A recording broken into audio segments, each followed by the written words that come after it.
Ассаламу алейкум, қымбатты бауырлар. Бүгін біз сіздермен бал ашу мәселесі туралы айтатын боламыз. Бал ашуға ислам діні қатаң түрде тыйым салған іске жатқызады.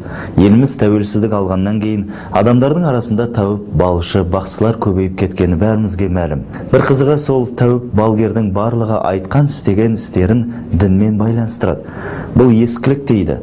Сол ескілік дегендері ислам діні.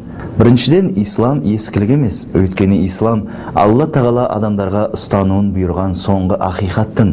Осы себептен ислам талаптары өз үкімдерін қиямет күніне дейін жоймайды. Екіншіден, ислам діні балгерлікті харамға, яғни шайтан ісіне жатқызады. Осыдан кейін бал ашуды қалай мұсылмандық деп айтуға болады? Құранда бал ашатын адамды кахин деп айтқан. Бұл сөз Құранның екі жерінде, яғни Тұр сүресі 29 аят, Әл-Хаққа сүресі 42 аяттарында кездеседі.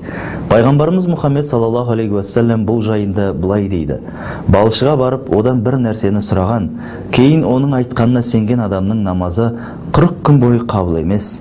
Қабиса атты сахабадан жеткен бір әңгімеде былай делінеді: мен Расулуллахтан саллаллаху алейхи уассалам құстардың ұшқанына қарап бал ашу және болжауды күпірлік деп айтқанын естідім. Бірде Нәбидің алейхиссалату уассалам жанында болжам жайында сөз болғанда, ол саллаллаху алейхи уассалам болжамның ең дұрысы жақсылыққа болжау, сонымен қатар жаман болжау да мұсылманды істеймін деген нәрсесінен қайтармау керек.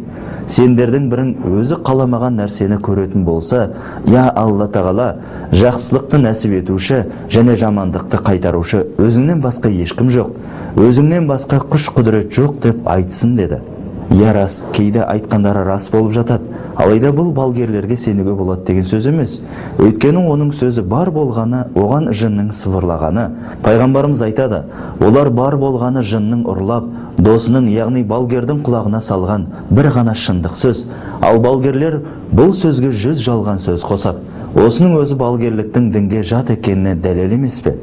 Жынның ұрлап балгерге сыбырлаған дегеніміз, олар, яғни жындар тағдырды жазып отырған періштелерден естіп алғаны.